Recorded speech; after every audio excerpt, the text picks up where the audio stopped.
I'm excited to welcome Leigh Stein. I first came across you when Self-Care came out. You did one of these for Persuasion. I don't know if you remember Persuasion. They're like an online.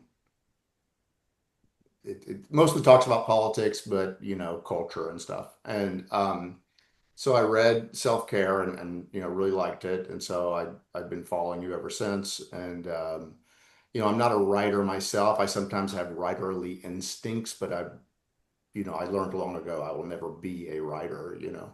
Um, and your new book, or I guess newish book now is called "If You're Seeing This, It's Meant for You," and we'll talk about this later. But as one of the early purchasers, I got these stickers from Leigh. She mailed them out to people. I'll let Leigh explain what those are in a moment. Um, but I noticed on your Instagram that you're giving away some more. Are you still doing that? Yeah, I have some left that I would like to give away. Taylor and Hannah, if you'd like some stickers, I'm happy to. So my novel has a tarot card reader in it, so I worked with this painter to paint original tarot cards that are based on scenes from the novel, and we made those into stickers. This was like one of the most fun parts of my book launch for me. It was very creatively fulfilling to work on Oh, those. that's so cool. Yeah. Yeah. And catchy. It's a good hook for getting people like me to be an early buyer. So let's talk about that. I also want to talk about self-care a bit more, but let's talk about your most recent one. So the book, I've heard you call it, I've seen reviewers call it, a modern Gothic novel. So why don't you just give us the backstory on, what makes it Gothic and why did you want to write a Gothic novel? Sure. So during the COVID pandemic, I should say during 2020, I read Rebecca for the first time. Have either of you read Rebecca by Daphne du Maurier? Hannah has.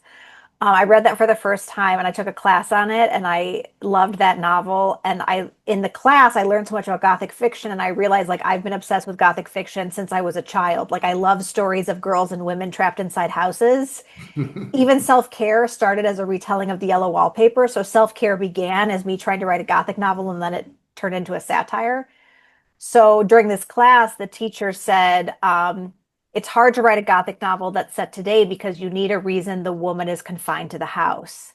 And today, modern women have a lot more freedom and agency and make their own money, and they aren't confined to a mansion on the English moor. And when she said that, I remembered this Taylor Lorenz article that was in the New York Times about this actual hype house in Los Angeles where like 19 different young people were making TikTok content during the pandemic. And I thought that's my Gothic novel. Like my Gothic novel will be set in one of these influencer houses, these hype houses. And it was very exciting for me this week because the Grammy nominees came out, and two of the Best New Artist Grammy nominees, Addison Rae and Alex Warren, were in that hype house. So like Oh, TikTok made them famous, and now they're up for Grammys, which is just to me just shows how much the creator economy has changed media and entertainment. Just the fact that these two people became famous on TikTok and now they're up for these like legacy music awards is really exciting. So that was the seed of my impetus for a Gothic. and did you actually go to a hype house? Did you interview anyone, or is it more just kind of in your imagination? I did not go to a hype house. There is an incredible piece in Harper's Magazine by Barrett Swanson. He went to a hype house that I think was all guys. And it's such a great article because he's contrasting what he's seeing in the hype house with what he knows about his undergraduate college English students. So it's kind of like what's up with Gen Z. But he's a very sympathetic writer. I mean, he's very sympathetic toward his subjects. And so that was my piece. And then the other research I did was becoming a TikTok content creator myself. So I had to learn TikTok and I had to create content because I had to like know what it feels like to go viral, how insane it can make you. I'm just curious for Hannah and Taylor, do either of you use TikTok? I use it a little bit. Um, uh, and it is kind of crazy how good their algorithm is at, figuring out what you like and just shoveling more and more. It's also disturbing because you realize what you think you like is not actually what you like. It's Mine knows me so much better than Instagram knows me. Like TikTok knows me in a very intimate way, I feel. Yeah, and it's kind of like some of the things I like. I'm like, I'm a bad person for liking this. Why do I like this? Um, okay, cool. So and you said it in this house. Was there a particular house in mind you had in mind? It's this old Hollywood mansion, and tell us about that. Yeah, so initially, a friend of mine who lives in LA, she's like, I have the perfect house for you. It's called the Soden House, and it's allegedly where the Black Dahlia murder happened in the basement. And it was designed by Frank Lloyd Wright's son. So I thought that's perfect, and I could bring the Black Dahlia murder into the book. And then my writing group was like, that's so cliche, don't do the Black Dahlia murder. And I was like, okay, need to find a new house. So then I found the Ennis House, which was designed by Frank Lloyd Wright. It's also in LA. It is enormous. It looks like a museum. It's high up on a hill, and the exterior is 27,000 concrete blocks that are engraved with a pattern. And the more research I did on this famous house, the more it seemed cursed, and it just seemed like the perfect place. So in the 90s, there was an earthquake in LA, and the blocks all got screwed up, and then it rained and the blocks filled with water and started cracking even more, and like the owners didn't have enough money to repair it. It was like falling down the hill. And so I was like, that's when I'll set the novel. So today it's been beautifully restored and it has new owners, but in the novel it's crumbling and decaying. This is kind of my Sunset Boulevard book. So the house is falling apart, and so the owner starts this TikTok mansion to try to raise enough money to renovate it back to its previous glory. That's terrific. So, the the I mean, do you consider this book, it's gothic, but do you also consider it satire? Yeah, it's both. It's both a gothic mystery, but it's also a satire. I don't think it's as mean as self-care. I think self-care is more mean and scathing, but there is a lot of comedy in this one, and the satire in this one is really the culture clash between the 39-year-old woman who gets a job managing this hype house, and then the 19-year-old content creators who live inside, and just how they all misunderstand each other. Yeah, and I mean, and that seems like even before you were doing learning TikTok, you were already kind of immersed in that world in the sense that, I mean, I heard you interviewed by Megan Down, and she was sort of, she's a Gen Xer like me, and to her, writing was something you wrote, and then you got it published in the New Yorker, and that was that. Whereas you were someone who wrote online and got, immediate feedback. And yeah, I mean, tell us about that a little bit more, like how you got started and Yeah, so I would say I owe my writing career to the internet. I had a live journal, which was a kind of blog in the early 2000s. I dropped out of high school. I went to community college. I started writing on live journal. So I was writing poems and short stories, and I was just like in the right place at the right time, because online lit mags were just coming into fruition around that time, and they needed content, they needed art. And so I just got like asked to submit poetry all the time. I was so young. I didn't have a college degree, but I got tons of publication credits, and opportunities from that. I eventually did finish college later in my 20s, but I owe my whole career to just being online and just putting stuff out there. I think a lot of writers kind of hold on, in I mean, Megan has always been prolific. I think of her as like a prolifically published writer. She was writing for the New Yorker in her 20s, I think. hmm But some writers really hold on to their pieces, and they submit them one at a time, and they wait 6 months to get the no, and then they send it out again. They're very precious. They're waiting for the gatekeepers to say, yes, we want this.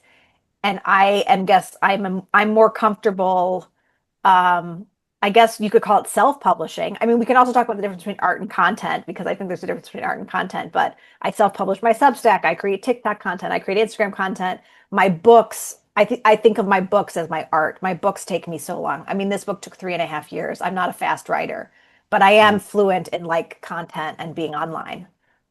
Well, I think also, I guess the good and the bad of online is it's removed the mystery a little bit of the writer. Mm, It's no longer sort of the Thomas Pynchon photo from 40 years ago, hmm. and the people I most admire online are the ones who, and these aren't even like creators. I don't know. Do you know the woman who posted on Twitter about getting her PhD, and it was about smell as a political construct in like literature? I mean, it was this The like one that hyper everyone made fun of specific. her. Yes. And Yes, she's I like, I remember just got that. my PhD. And, there's like 8 million replies under it, most of them really misogynistic and gross. And she did not engage. She like just did not at all reply to anyone, and somehow that to me made her like more admirable. Like I started Mm, following her when I saw like how she was able just to kind of let that all just wash past and hmm um, react to it. They contrast that with, I don't know if you follow the Olivia Nuzzi stuff. That's been, I read the Ryan Liza thing today, but I still have to read the profile of her. So I'm still catching up. I'm still I catching up on mean, all the that's a gothic discourse. novel there. But yeah, just the what's his name? Keith Oberman makes an appearance, Yes, yes. and he's been online all day replying to everyone, So it's Wow. like, no one's scarcity helps you. So anyway, it's interesting to see how different people handle it. No, I Um, think that is a fantasy for a lot of writers that you could just be Thomas Pynchon or Cormac McCarthy, that you could just be obscure but still be publishing books. And I have such a fear of irrelevance, and this isn't part of what my novel is about. I just like live in fear of becoming irrelevant, no one wanting to know what I say, what I have to say, or what I think anymore. So me mhm. being online is a way to combat that existential fear I have. That's great. Also, you mentioned though, in Publishing Young, the main character, she actually was a photographer hmm and had she shared her stuff online when it sounds like it was sort of similar to your situation, but then she stopped. Were you sort of, I mean, what to what degree at all did you kind of relate to her in that context? Because she Well, when totally clammed up with her photography, whereas you just kept doing it, so. right. Well, when I was on LiveJournal in the early 2000s and I was posting my poetry, there were these like cool, like I was a teenager, but there were these cool girls who were like a few years older than me that were doing digital photography. So this is before we had, front-facing cameras. This is when you had to like have a shutter, you had to have a shutter release cord if you wanted to take a selfie. You had to kind of stage it and then have a cord or set a timer. And a lot of these were very like dramatic, moody, black and white photos. A lot of them, their faces were obscured or hidden. And to your point a second ago, DJ, it's like the more hidden they were, the more I was like, who are these women? Like the mystery was part of the allure. And so I just looked up to these women. I bought their, I still have their zines. I still have some of these photograph prints from 20 years ago. And so the fictional character Dana is kind of based on one of these self-portrait photographers of that era. But in the case of my fictional character, she kind of, when she gets attention for her work, it freezes her and she's unable to keep producing work. So that wasn't my experience, but that's the experience of the character in the book. Yeah. Um, and so I want to, I mean, it's in a way, it's almost like a road not taken, right? She could have embraced it and been sort of, that era's version of these influencers she's with now, but she That's right. totally rejected that. I mean, I guess the idea of being an influencer didn't really exist then. I mean, the closest thing I could think of is, and this is actually a good segue, about parasocial relationships. For me, I remember when the blogging era was huge. Heather Armstrong, she wrote a blog called Deuce, and it was kind of infamous how it all started. She got fired from Google because she was blogging, and like that instantly like made it like a scandal, but also who is this person? And she built a career doing that, but it took a turn for the worse for her. Well, Um, the character in the book is based on her, Mindy, the oh, it is mom. based on her. Okay, That's yeah, tell based us on her, more and about that she character she and committed suicide as I was writing the book, which is so dark. yeah, It's awful. Just like yeah, it to me, it's such a consequence of putting your whole life on the internet for decades. yeah. I mean, the character, her daughter is in the Hype House, right? Isn't that the case? Yeah, so there's a mom daughter. So I was thinking about like how long that we've had influencers that you could actually have two generations now of influencers. You could have a mommy blogger and then you could have a Gen Z daughter who becomes an influencer. So I have a mother-daughter influencer duo in the book. But Mindy, I was thinking about Heather Armstrong from Deuce when I was writing Mindy. And you have another character who is a guy who apparently is extremely handsome and well built, and he's got all these, I assume, women who are just in love with him online. Like there's one scene where he's like laying down in bed with his phone, and And they're uh, watching him. Yep. I mean, so tell us more about that kind of character. I mean, Is there anyone that comes to mind for that person? Yes, he's also based on a real person. He's based on this young man in Canada named William White, who went viral for lip syncing to Mandy by Barry Manilow and winking at the camera. That went viral. And he developed a huge fandom of women in their 50s. And he continued to do this with other songs that these women would remember from high school. So he's specifically choosing music that makes them feel young. And he would do these Oh, live streams in a tank top. Like it was very like a cam girl. It's what we think of with cam girls, but it's a young man doing it for older women.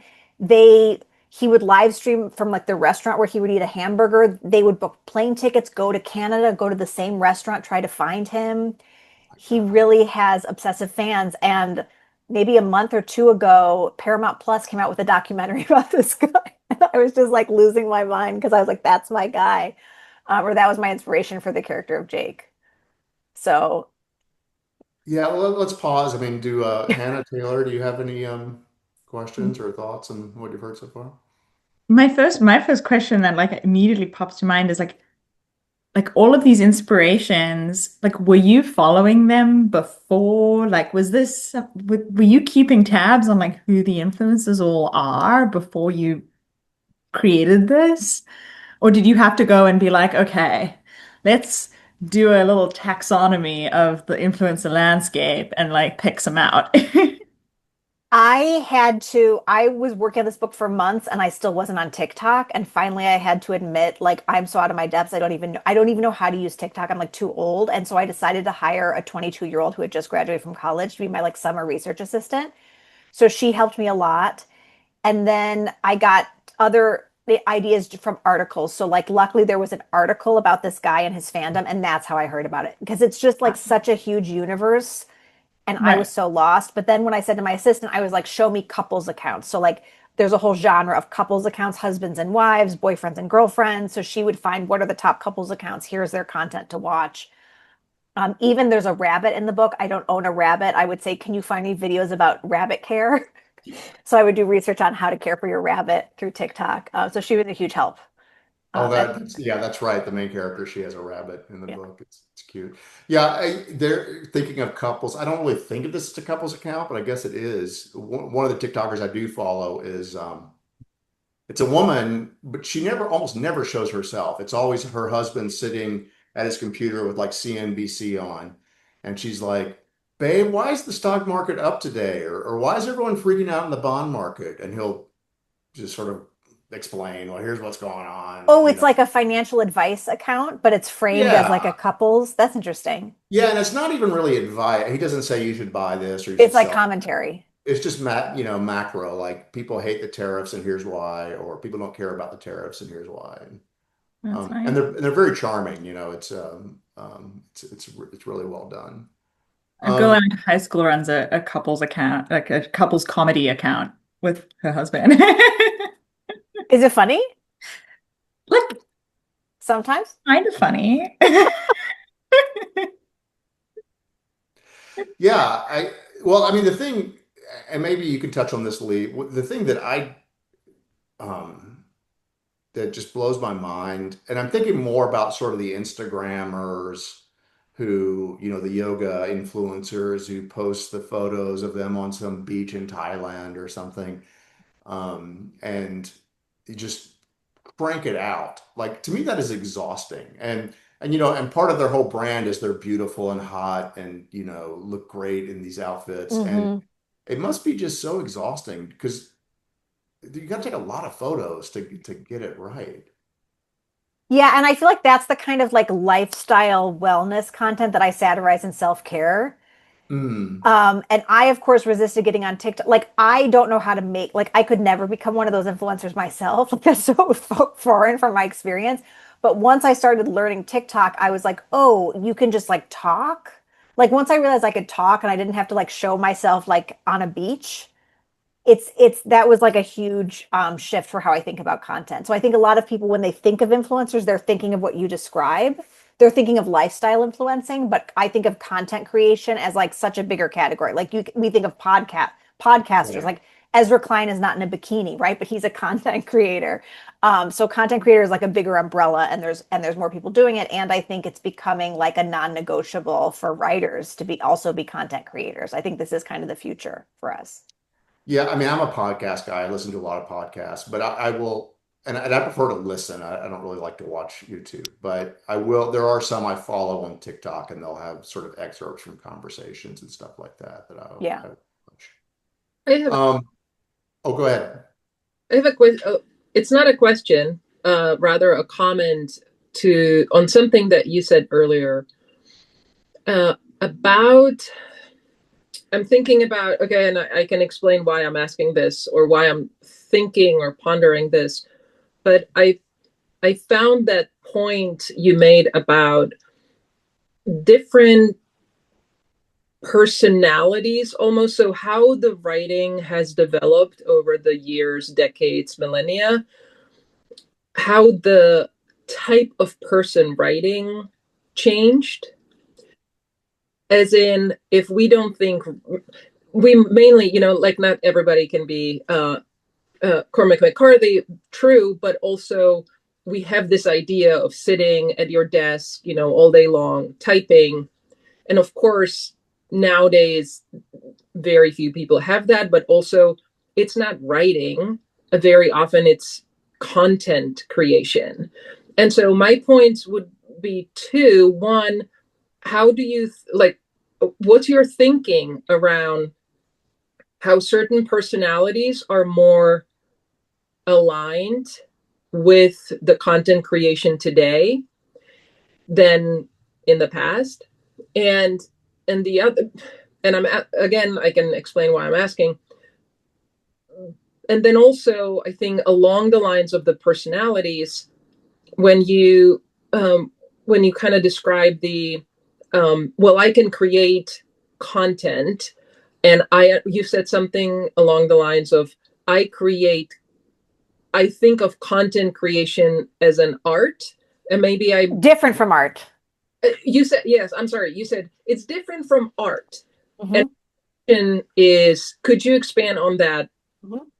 How is content creation different from art in your view? I also want to know. Yeah, so to the first question, I would say I think there's a myth of the pure artist that only made the art and didn't promote themselves, and I think this is kind of a myth. Like Walt Whitman, for example, he wanted an author photo on Leaves of Grass. Like Walt Whitman was all about Walt Whitman, like Charles Dickens was writing for money. He's being paid by the word. So not everyone was Emily Dickinson writing in obscurity. But the art versus content question, I think of art as perfected, polished, finished, created in privacy, maybe workshopped with a couple people. Whereas content is faster, looser. It's like me experimenting in public. So I might have an idea and I might say something on Instagram, or I might say something out loud, or I might say, I'm thinking about this thing, but it's not going to be developed into my art for a long time. It's almost like sketching. Like an artist might show a sketch as they're working on the big canvas, but you aren't going to see that painted canvas for a long time. And I think of my content as to DJ's point, it's like people can comment on my content. Like I'm in conversation, I'm in dialogue with other people. It's not finished. I'm not saying this is done and complete. I'm saying this is something I'm working on. It's more raw. I can see that because when I, write something and it goes on either Substack or Twitter, I'm addicted to that. I'm sorry. So I see a lot of TikToks on Twitter. So doesn't. I believe it. I believe it. So I'm tracking this distinction. To me, it's if I publish something and then I get feedback, the iteration is so much faster. But also, I think there's two ways to look at it, and one is, okay, I have this vision of what it should be, and I'm going to chisel at it, and I'm going to work on it, and until it's done, then ta-da moment, there's my art. Or the second option is sort of thinking of art as, is this thing that is the almost platonic ideal somewhere, and I am I'm the channeling device. And if Mm. people contribute, but we're collectively moving towards that platonic ideal, then perhaps there could be an argument made that that too is an artistic expression. You know what I'm saying? So I think that there's like these two ways how to almost philosophically look at art. Um, Not to be too precious about it, but I think you can see how. Can you give me an example of like something you see as art that was kind of created by the group? I'm thinking about. Um,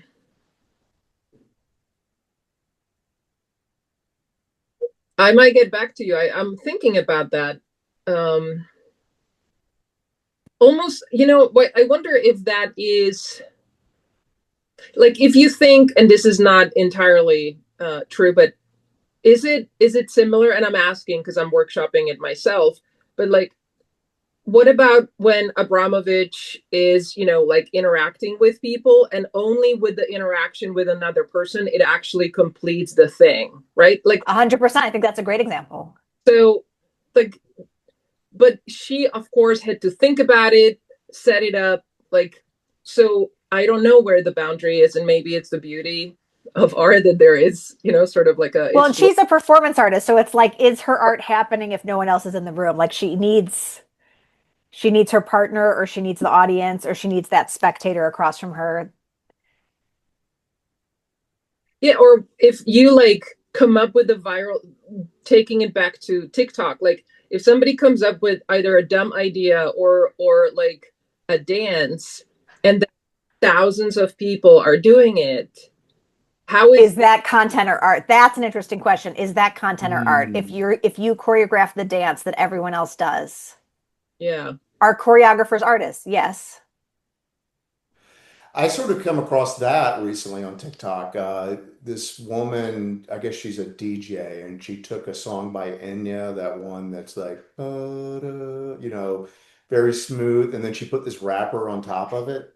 Uh-huh, uh-huh. And it's catchy, and suddenly like everyone was doing it, so she's doing a remix, and then people are remixing the Yeah, remix. yeah, yeah. Yeah.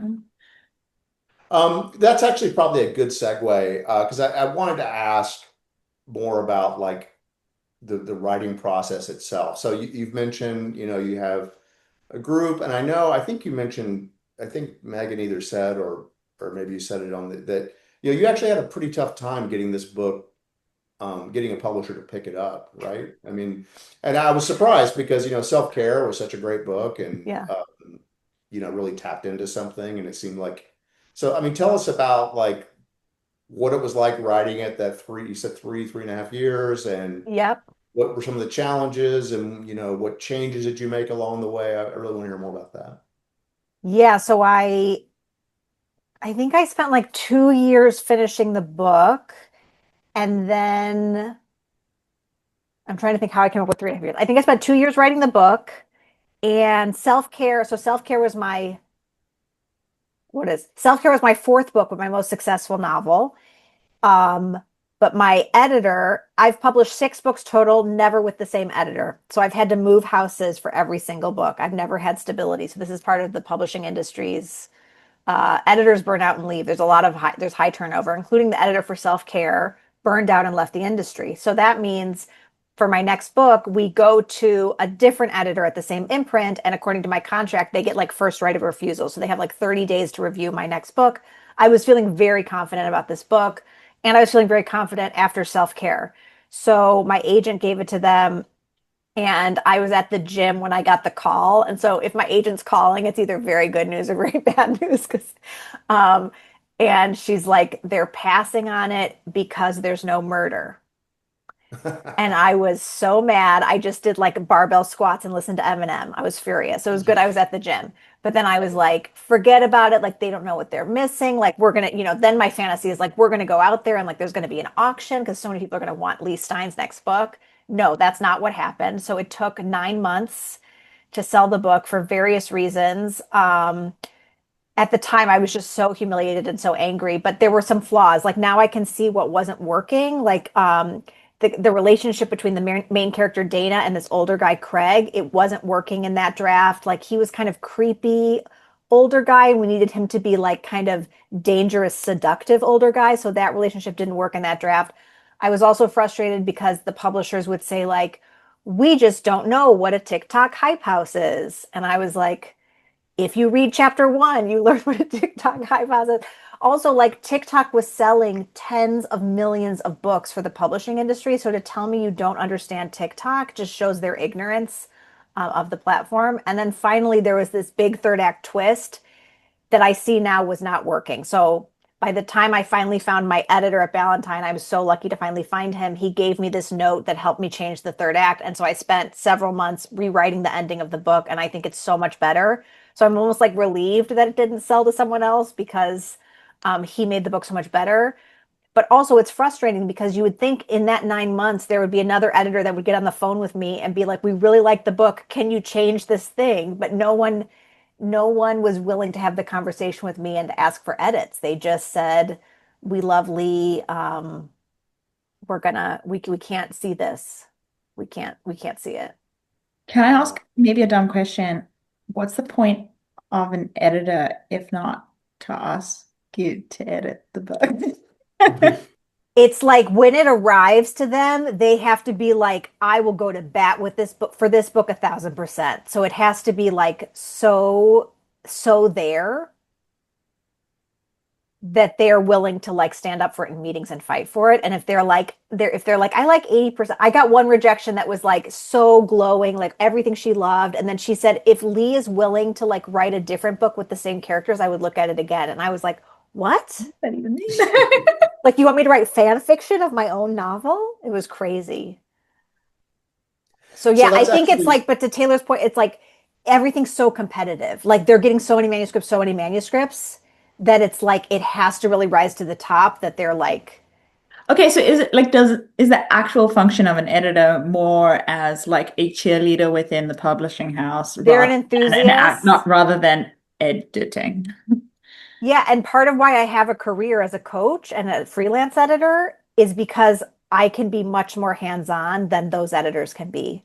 Gotcha. Mhm. So it's like there's a whole business of people like me because those editors don't have time because they're acquiring books, they're shepherding they're editing their current books, and then they're shepherding them through the production Gotcha. and Yeah, my launch. best friend from college does freelance editing, so I'm Yeah, sort of, like familiar with that, but I like yeah, yeah, it yeah, yeah. doesn't it's not like actually the same as the like fancy. Well, I mean, actually, maybe you can talk a little bit more. I mean, you've done it a few times, and I know you coach people, but talk about the pitch process. Like, this might be useful.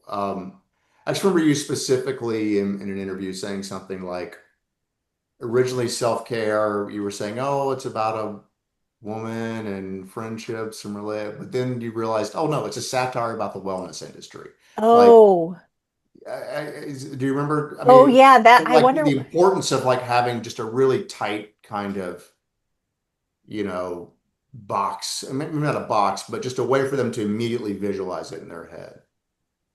Yeah, I think writers I remember, so there's this time I was in South Carolina speaking at this writers conference, and there was a bookstore attached to the conference. So we had an opportunity to go to the bookstore, and all the attendees were there.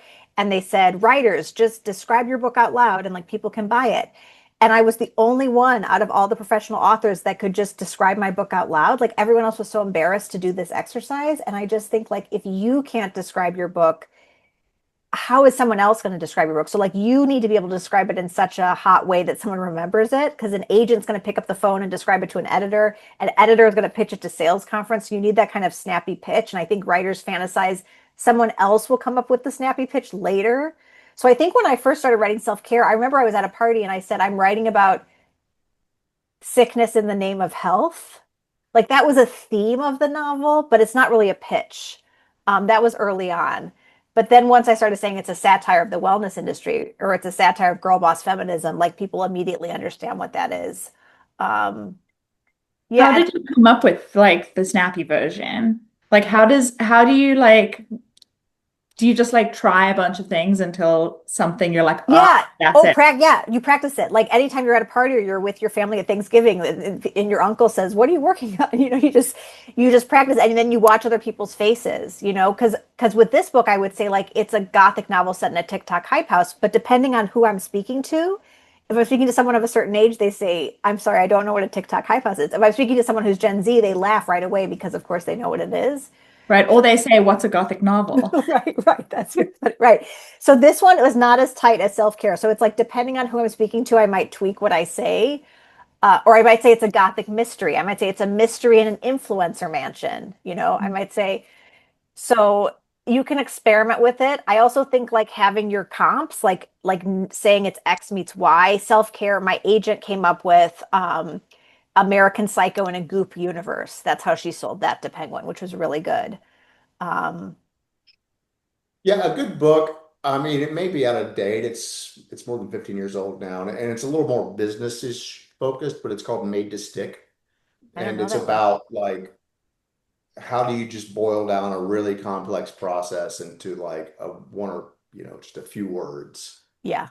And they claimed it's these two brothers who are like consultants, and they claim to have identified the secret recipe. So that might be worth looking at.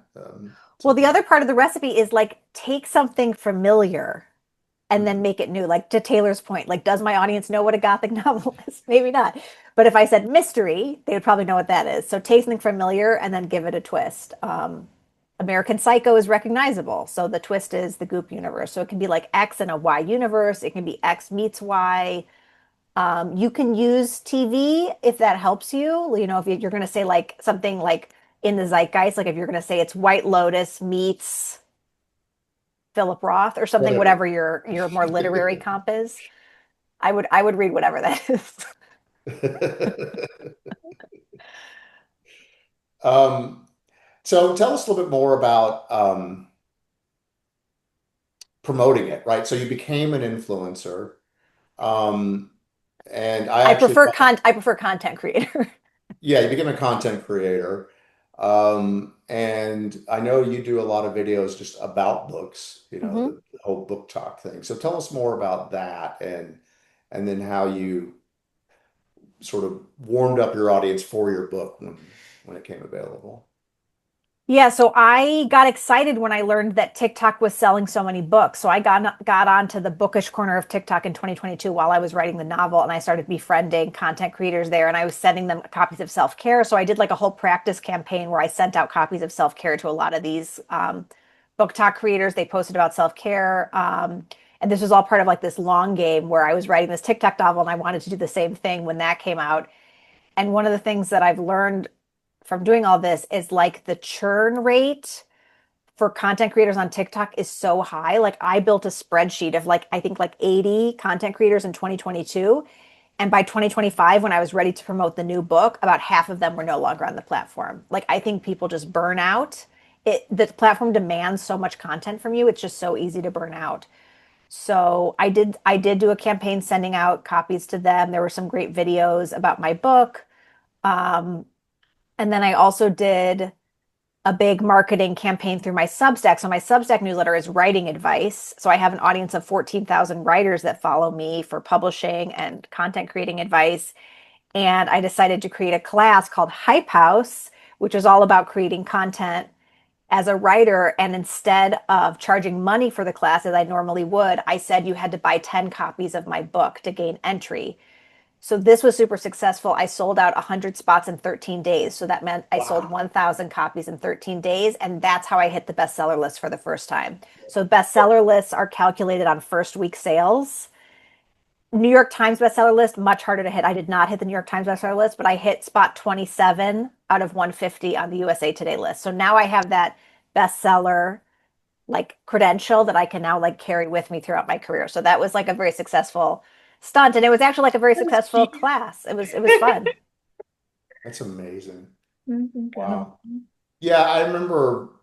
I mean, this is from sort of the blog era. Like, um, Tim Ferriss would do things like that. He was Yes. very good at like sort of tying events to like buy my book, buy a bunch of copies of my book, and you'll get something, you know. Well, I learned this by watching self-help authors. Uh-huh. So I'm unique in that I'm a novelist, but I'm also an expert. So my Substack audience follows me for my expertise. So that's how I was able to sell a class this way. So like I'd seen this technique done by like I think her name is Rachel Rogers. She's like she wrote some book like We Should All Be Millionaires or something like that, and it was like buy X many, get into my class. And so I was just kind of copying that strategy as a novelist. I mean, do you aside from content creation, do you peruse TikTok a lot, or do you like it just Yeah, as I like TikTok. I'm not consumption? addicted. People always ask me like, but how do you not get addicted to it? Um, I don't go on there every day. I go on there every week, but not every day. But I'm only addicted to it when I'm going viral. When I'm going viral, I like wake up in the middle of the night to look at TikTok because I can't stop looking at like what people are saying. It just becomes that's when I I mean, go crazy. that's one of the sort of the through lines in the novel, right? Is when like one character, her first few videos kind of go nowhere, and then she has one that just like Yeah, is rocket ship. yeah. Uh, yeah, I remember hearing an interview. How I won't get her name right. It's Bobby something. She used to have this thing called the Really Good Podcast, and she would get like these really famous people on it, and it was kind of a put on, you know. She would kind of insult them, you know, and it was kind of like a two-person roast, you know, where they're sort of making fun of each other. But she said that, you know, she started on TikTok and she would make like 20 videos a day. Just post it, didn't people didn't like it, delete. Next, and just over and over and over I again. find it very time consuming. Yeah. I was gonna make a video today and then I didn't. Like, Well, I mean, so uh, since you sort of um you know so well kind of the girl boss, you know, wellness world. I mean, you must remember the oh, what was it called? What was the publication that was like it was like women focused and and they had these I think Exo Jane maybe, you know, it was always like it happened to me, you know, this that's guy XO stood me up Jane. for a Yep. date. Yep. And I mean, do you think that was good for women? I mean, that What a question. I mean, because I saw someone write a post called they called it the sort of the millennial women industrial complex. Like Oh it yeah, the turned into personal this essay like, industrial complex. Yeah. yeah, let's get these women to like confess their worst, like most embarrassing things. For Uh, $50. That's how much they yeah. paid. Yeah. Yeah, it's a mixed bag. I mean, I was alive. I mean, in the 2010s, this was a way for a lot of women to break into writing. It was like write about the most humiliating thing of your life, make $50, but then you get the clip that you can then pitch another publication and get $150 to write something else. Um, so it was a way for people to get in the door. But now I think I just think media has changed so much that the way to get in the door now is to become a content creator. The way to get in the door is like build a Substack audience, like show me that there are thousands of people that want to read your essays, that care about your niche, about your topic, that care about your voice. That's the way to kind of prove to gatekeepers that you should get a book deal. So that's what we talk about, like platform. Like I don't know if Taylor and Hannah, if you're writing fiction or nonfiction, but this is the common advice given to nonfiction to build a platform and for writers who don't want to be on camera, who hate this, I think Substack is a great platform. Yeah, Do you while we're on the go ahead? topic of content creation, I have a question. One, which is like you've already mentioned the burnout and the churn of content creators. How do you stop the burnout from hitting you? One, given that like it's not your primary goal, like your primary goal is actually the writing. Mm-hmm. Um, and then like the second piece of that is like, Hannah mentioned sort of this like addictive quality. And for me, like I both feel that, and I also find that like spending a lot of time, say on Twitter, really like it feels like I'm like accumulating toxins and heavy metals and things into my own thoughts. And like I feel like it's like damaging to my own creativity in a Mm-hmm. sense that like, I try to stay off these things for my own creative process as much Mm-hmm. as I can. And yet I feel like as I go forward and I need to be creating a platform for myself, like in order to do that, I have to be there and I have to engage because you, like you said, you can't just like be there and not engage and not Hmm. be, sort of have like the stall but no one's home kind of thing. Hmm. And so how do you kind of like, do you have any advice for how to navigate that of like, know I need to be there, but I also need to not be there in order to create the work that sort of, there's like, it feels like there's this like sort of circle problem Yeah, yeah, yeah. facing itself. I think of it like seasonally, like when I had to revise that last third of my book, that like I had 5 months to completely rewrite the last third, which is like that's the biggest revision I've ever done. That was very hard for me. I was not creating content. I think I was sending out my Substack newsletter. I was not posting TikTok videos. I was doing like the bare minimum. Um, and right now you're going to see me like I'm on Instagram more. You're going to see more content from me because I'm in book promotion mode. So like I Mm. haven't started I'm the gears are turning for my next book, but I'm not writing my next book yet. So I'm making more content. So I think of it in like seasons because Mm. I do feel like writing is very private and solitary, and I enjoy that part of it. Like I enjoy, having this little creative, being cozy and having this little creative space, and I want to protect that. That feels very different than the public me doing a salon like this. This is publicly, you know what I mean? Yeah. And then the advice I also give is just like don't be on the platforms that you genuinely enjoy being on. I don't want to join Blue Sky. I don't want to be on Blue Sky. I used to love Twitter. Twitter used to be my love. I don't really go on Twitter anymore. So like be where you want to be. Don't force yourself to be somewhere you don't want to be because we also can tell. um I think I don't fantasize about leaving social media as much as other people's fantasize about it because I've just been making friends online for so long. Like that is a big part of my social life. It does feel social to me. So I don't want to leave all my friends on the internet. I have people I genuinely like DMing with. Same. Yeah. It's tragic. If I may, to me, it's also so, and just to clarify, I don't feel like I am addicted, but I also want to add something else, which is to me, it's all about who's the driver. And if I'm the driver of being on, like, I do like Twitter, but I never engage too much in things that, like, I could comment, but I don't scroll a lot. I'm looking at few things that I need for my work. Hmm. And if I need to comment on that because I'm a subject expert, I actually have a coaching practice Hmm. professor. So if it's in my field, then I'm going to engage. And I agree, Leigh. I met so many great people because of this platform. So Yeah. I do appreciate that, but I do also understand that there's this algorithm in the driver's seat, and now I'm tired and my son is gone, and I'm gonna look, and then 3 hours later you're like, what am I doing? Scrolling? That I don't want to be that person. So I Yeah. think you can allow yourself, like I allow myself every now and then, I'll be like, I'm gonna do a little bit of scrolling, and that's okay. It's like a fun, let's have ice cream after dinner.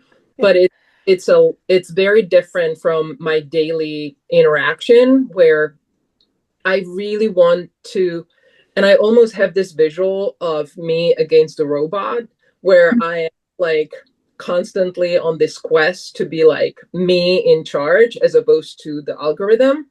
And so I just have to remind myself that I'm on the quest. And, then I it's, love that. I think that's such a healthy like visual conception that you have for yourself.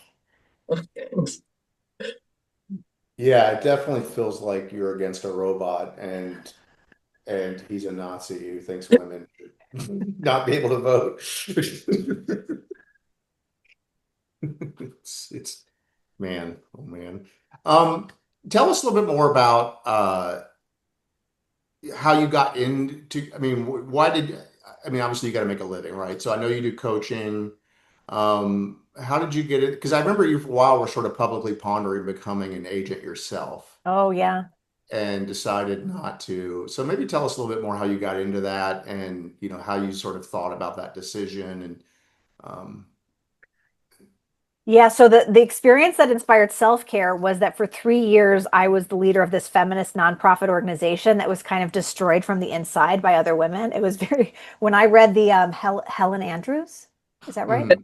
Again, When I read Helen that, my first Helen reaction was like Lewis. Oh yeah, Helen Andrews. You're right. You're Helen right. Andrews. My I'm first sorry. reaction to that was like, yep, checks out. It's like, because I was in the feminist nonprofit space, you know what I mean? Like I don't think her theory applies to every single space in the world, but definitely my experience. So I totally burned out running these feminist writing conferences. They were destroyed by activists inside the organization. And I was in like $8,000 of debt.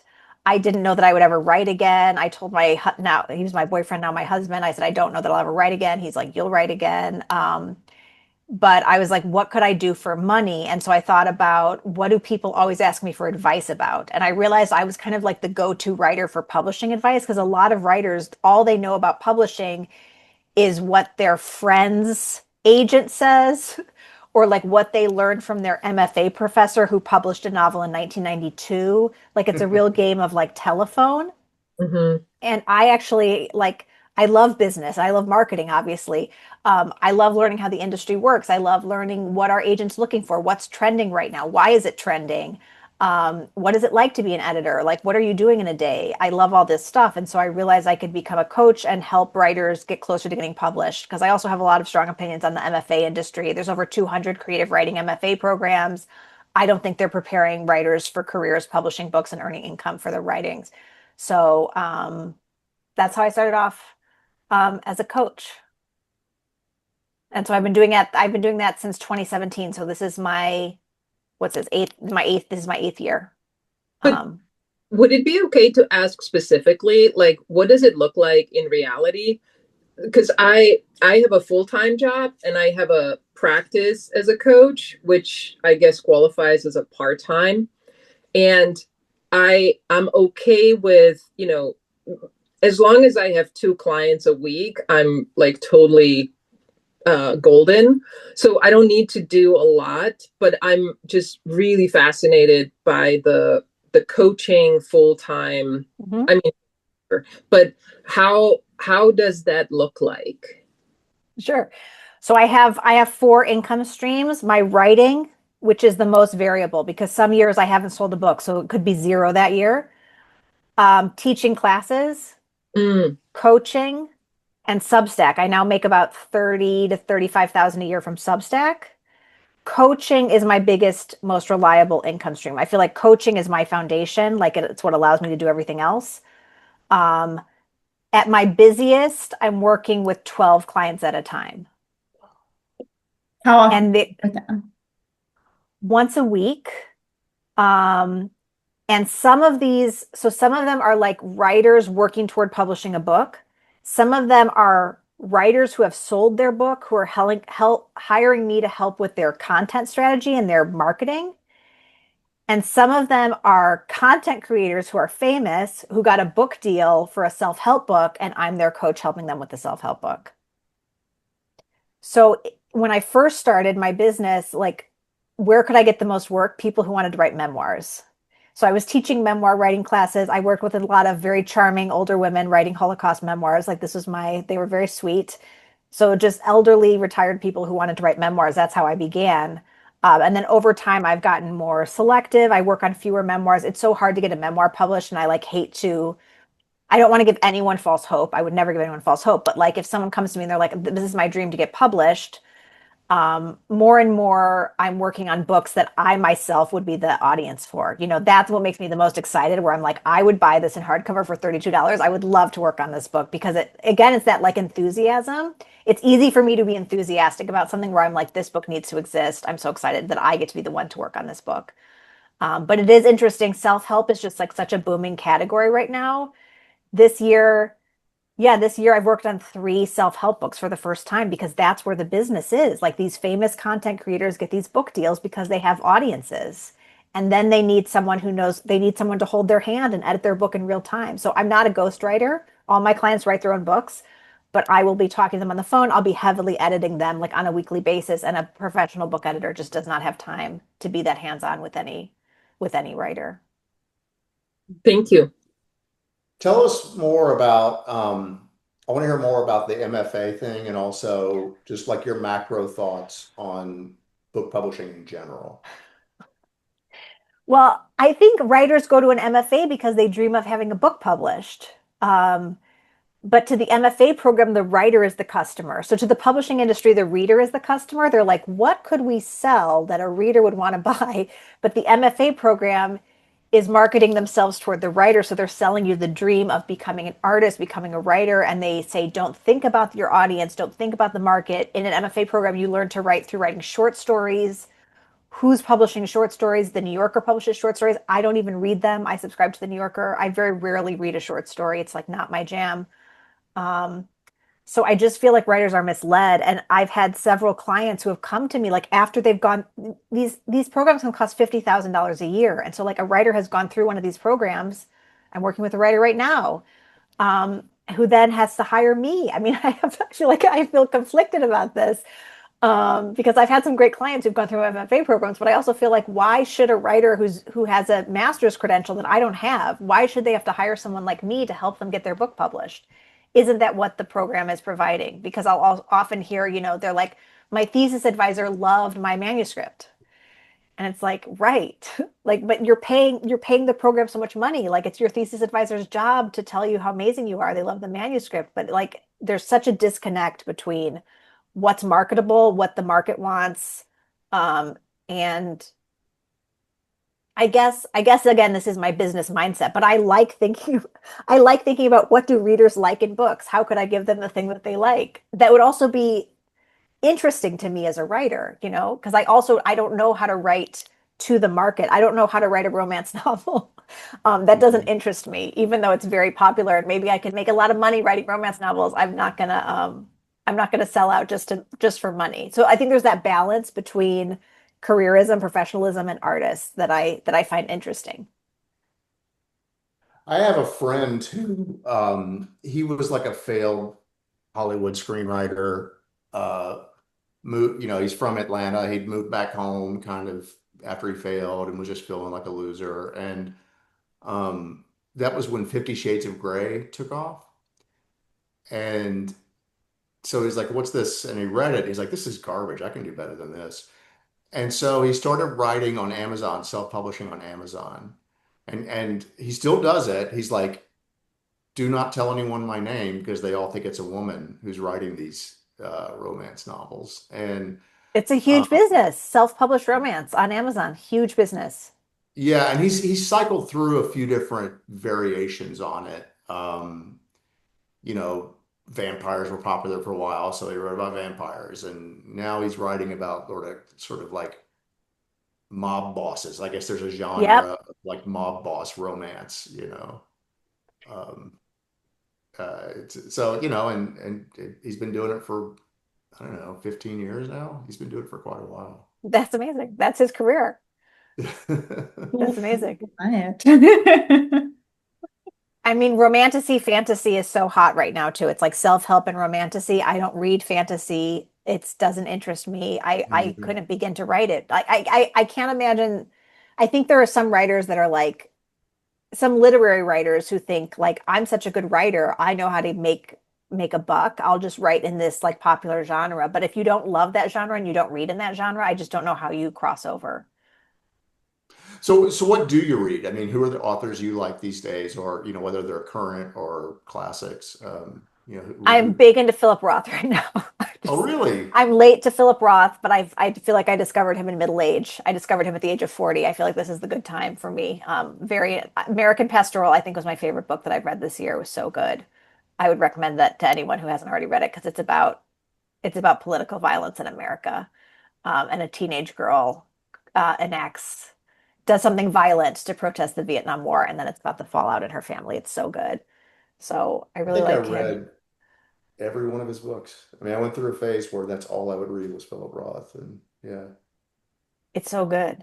He's so good. It's funny, I made a TikTok video about American Pastoral, and I got several comments that were like, well, I can't read him because of how he is with women. And I would say in response, like, what do you mean? Like, in which book? And they'd be like, I don't remember. I got someone else who said, you didn't get it. Read it again. And I said, didn't get what? And then they didn't respond. There's just like this very reflexive knee jerk, response to Philip. I don't understand it.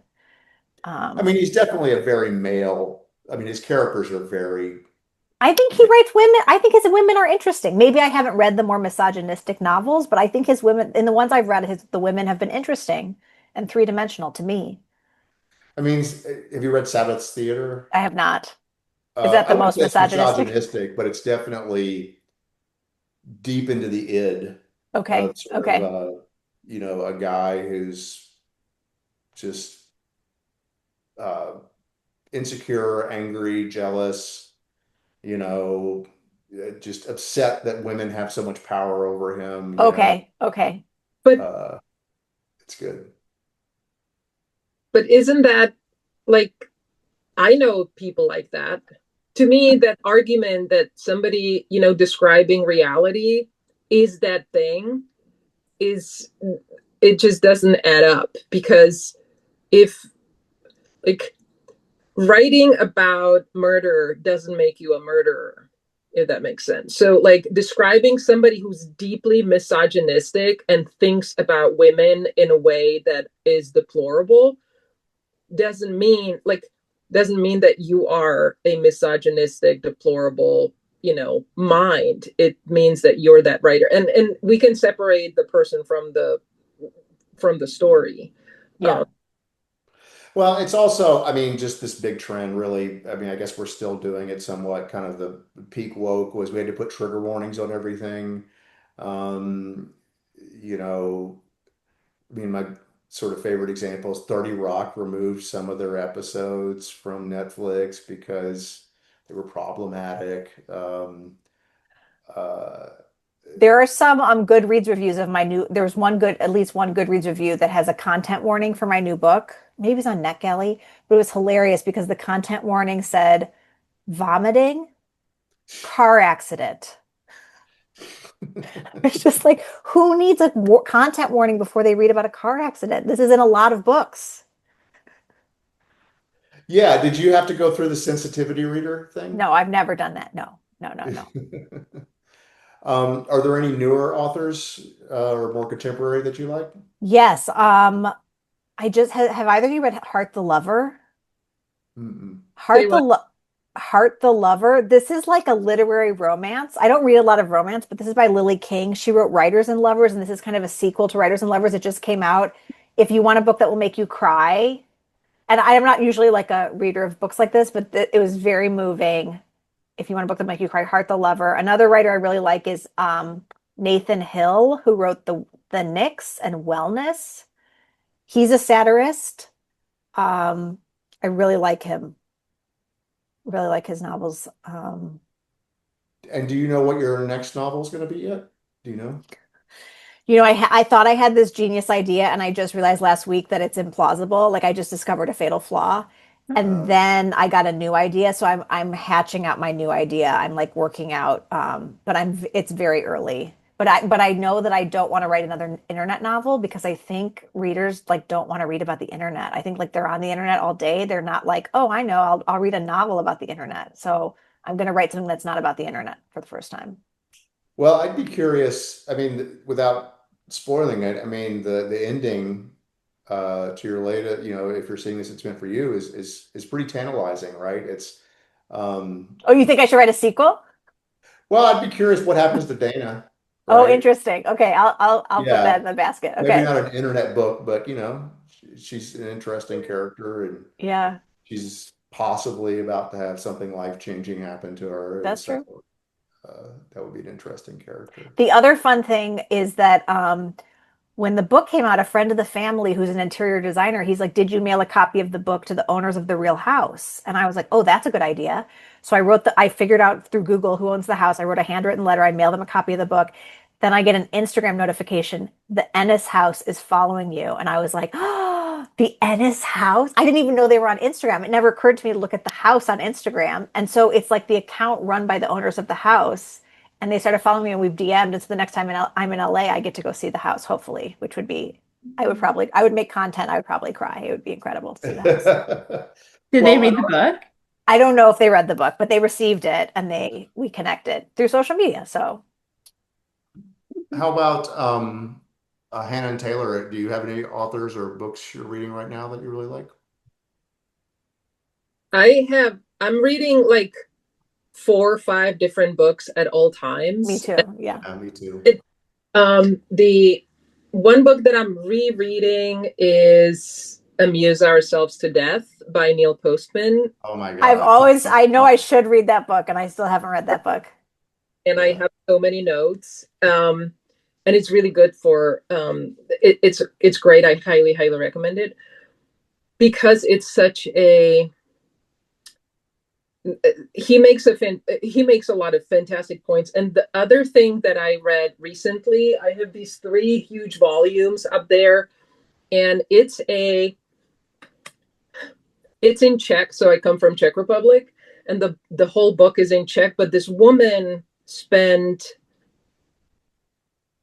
20 years researching the book, and she took a region on the Czech Polish borders and tells this tale of 4 generations, and how the lives changed in that area. Sorry, I didn't mean to go into the storytelling. No, no. To me, this is like the art at its best, Yeah. because not only can you sense the love she has for that region and how researched it is, and how some of the characters are based on real people, but also this just life. She's so great, and at the same time, it's only in Czech and now it's in Polish. But I kind of can't wait for the world to discover the beauty, and it's just I had that feeling when you're reading and you go,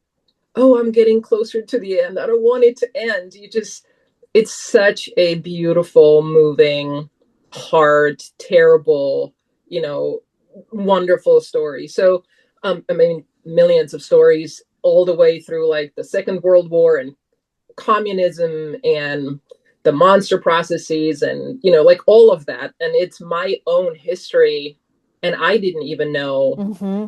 about some of this. And so that's been very moving and very that's been great. And I'm reading Clarity. Is it Clarity? What's the name? I would have to look, and I'm on my phone because my child confiscated my my computer, but I would have to look it up. It's Clear Thinking, which I kind of like. It's a nonfiction, and it's sort of in that sort of Ryan Holiday stoicism, Okay. make actionable in that area. So I really like it, and it's a lot along the lines of what I'm writing myself, but for kids. I'm writing a book for teens. Oh, cool. Cool. Yeah. How about you, Taylor? You reading anything? My reading has been like all over the map recently. I So one thing that's pretty cool is I just moved to Miami last month. Um, and my little neighborhood bookstore has a literary book club that runs once a month. And so I've been using it as a sort of like way to make friends. Love this. Is it Books and Books? It That's a is great Books and idea. Books. Very famous bookstore. Books and Books, Coconut Grove. And so last this I guess at the beginning of this month we read a book called Weather by Jenny Arfill, which was interesting. Very quick read. It's sort of written in this like very sort of like punchy snapshot way. Like it's like Mm-hmm. it's almost like it almost feels like tweets or something, or like Yep. little journal sketch entries of like observations. And so there's no like the narrative isn't, it's like almost pointillistic. Like you can kind of follow what happens to her over the course of the book, but it's not like a sort of coherent, smooth narrative. It's like snapshot, snapshot. It's like flipping through someone's photo album or something like that.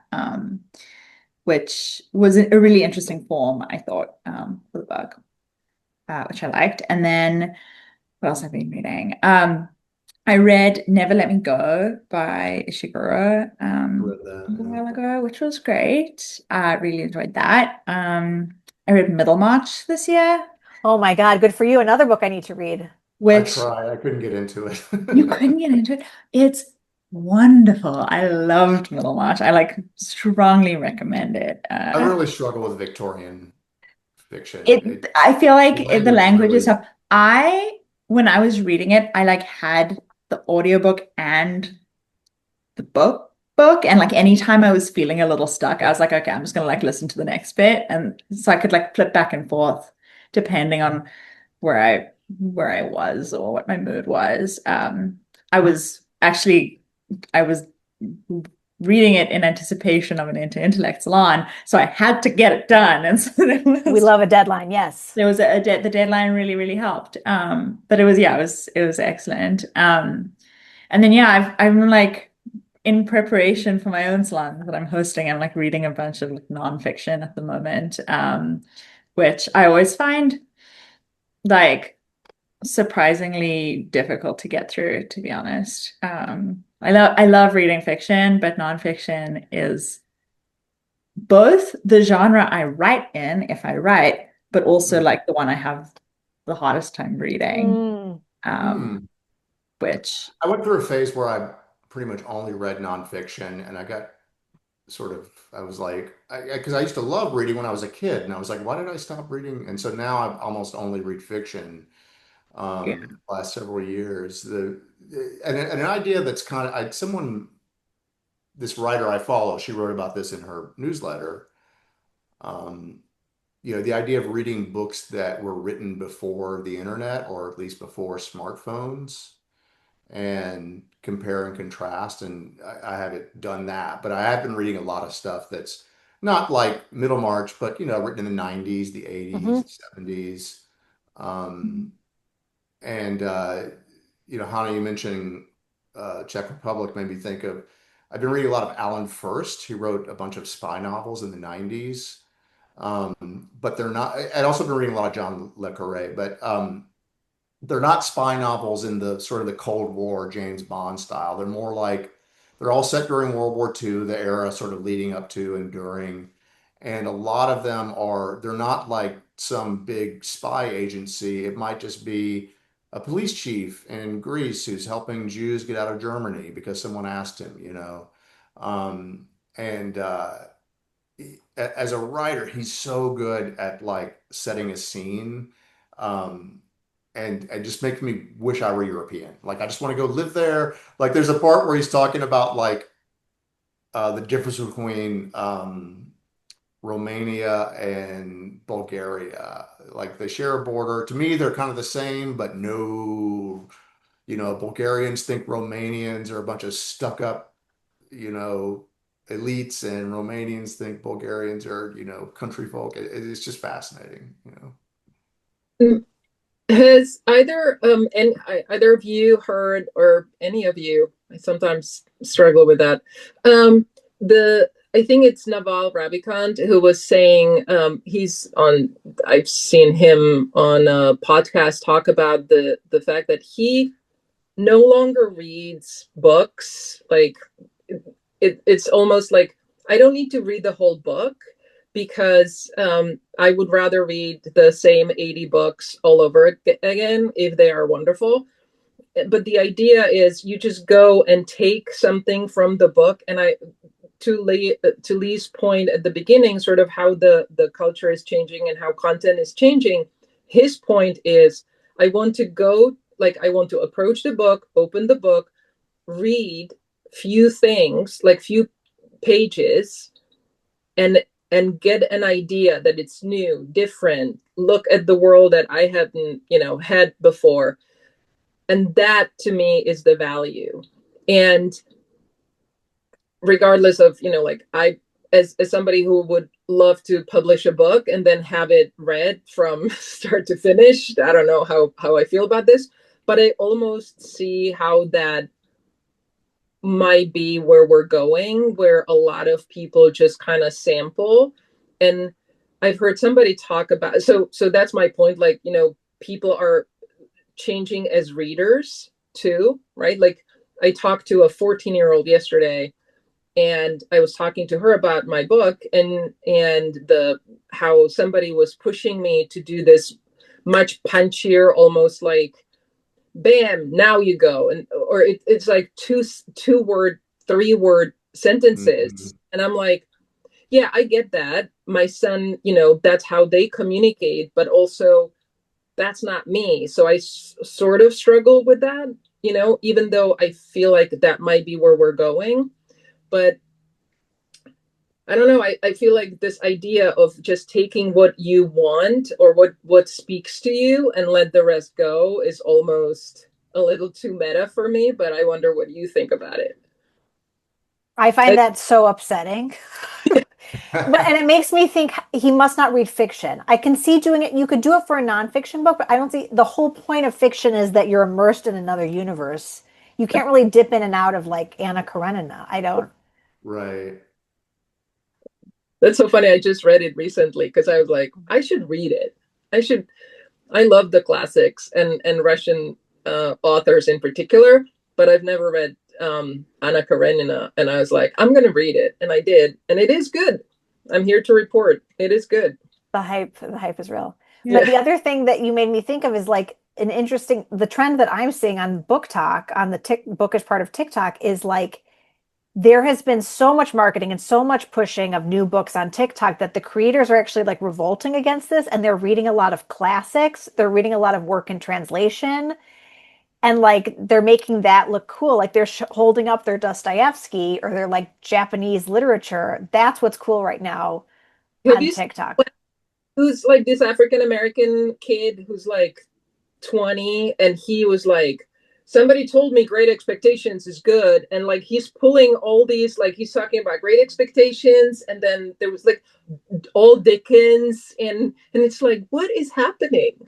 Yeah, classics are trendy right now. And romantic I like as much as there's all this doom and gloom about literacy going down, there also is like a corner of the internet where they really romanticize having a life of the mind. Another trend on TikTok is for young adults to make up their own syllabi. So they'll be like this winter, like I saw one this woman's like I'm going to learn how to make marionettes. And they like make up a curriculum for themselves to like learn things or read certain texts and stuff. And like this is a whole trend. Yeah, we're gonna have to wrap up here in a second, but actually I did one of the characters in the book is she does tarot cards on TikTok. Is that something you've actually seen before? Or where'd you get that idea? Oh, yeah. So that's where the title of my book comes from. So if you're seeing this, it's meant for you, is what these videos will say as you're scrolling. And so you stop on it because you think it's a message just for you. And then it's some kind of tarot card or it's some kind of message. And the message is always something that would apply to everyone. So it's always like someone from your past is thinking about you. And you're like, wow, I know exactly who that is. So that's where I got the title. And the missing person in my novel is a tarot card reader. As a content mechanism, it's brilliant. Like, um, I don't know if there are. I assume there are people who do tarot on TikTok. That's Yeah, not that was really. part of my research. That was part of my research. And let me put my email in the chat, Oh Hannah or yeah. Taylor. If you want to email me book questions or if you want to email me your address, I'm happy to mail you tarot card stickers. Oh my goodness, I So would thank you for love coming to the that. party. I would love to. There's someone I came across on TikTok who uh, I don't really engage with it much, but it did stand out to me. And she mostly does lives. And what it Yes. is, she's dressed all in black. She has black hair, and she's got sort of not exactly dramatic makeup, but sort of like Morticia Adams kind of look, right? And it's black behind her, and she just sits there and stares. And I think her name is like Mistress something. It's like this weird kind of dominance kind of thing.